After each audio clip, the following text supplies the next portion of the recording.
হাওৰাঘাটত স্বেচ্ছাসেৱী সংগঠনৰ প্ৰশংসনীয় পদক্ষেপ আৰ্তনাদজনক তৃপ্তিৰে খোৱালে অন্ন কাৰ্বি আংলং জিলাৰ হাওৰাঘাটত নৱগঠিত কেৰম ক্লাবৰ আৰু হিউমেনিটি ষ্টিল এলিভৰ উদ্যোগত অঞ্চলটোত থকা মানসিকভাৱে সক্ষম লোকসকলক আজি দুপৰীয়া আৰু সন্ধিয়া এসাঁজকৈ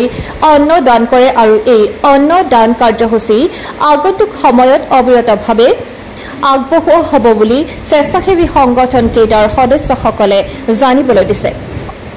সংগঠন দুটাৰ সদস্যসকলে অঞ্চলটোত ভ্ৰমণ কৰি মানসিকভাৱে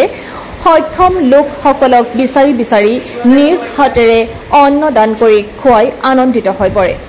পোনপ্ৰথমবাৰৰ বাবে হাওৰাঘাটত ৰূপায়ণ কৰা এই মহান কাৰ্যসূচী সক্ৰিয়ভাৱে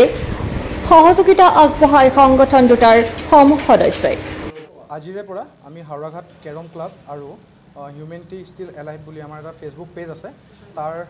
সহযোগত আৰু আমাৰ হাওৰাঘাট থানাৰ ভাৰপ্ৰাপ্ত আৰক্ষী বিষয়া নেত্ৰকমল শইকীয়া ছাৰৰ সহায় সহযোগিতাত আজি আমি এটি অনুষ্ঠানৰ জন্ম দিছোঁ যি অনুষ্ঠানৰ যোগেদি আমি হাওৰাঘাটত বহুত দিনৰ পৰা দেখি আহিছোঁ আপোনাৰ কিছুমান মানুহ মানসিকভাৱে বিকাৰগ্ৰস্ত বা আপোনাৰ কিছুমান ধৰক ঘৰ বাৰী নাথাকা মানুহ তেখেতলোকে কি কৰে দুবেলা দুসাঁজ খাবৰ কাৰণে অনাই বনাই ঘূৰি ফুৰে গতিকে সেই ক্ষেত্ৰত মানৱীয়তাৰ খাতিৰত হিউমেনিটিৰ খাতিৰত আমি তেখেতলোকক দিনত এসাঁজ আৰু ৰাতি এসাঁজকৈ আমি ভাত দিয়াৰ এটা ব্যৱস্থাৰে এই সংগঠনটি জন্ম দিছোঁ আৰু অনাগত দিনত আমি অকল হাওৰাঘাট বুলিয়ে নহয় আমাৰ আশে পাশে থকা যিমান গাঁও আছে বা এলেকা আছে সেই এলেকাসমূহতো গৈ পেলাই আমি যদি দেখা পাওঁ যে কোনোবা মানুহ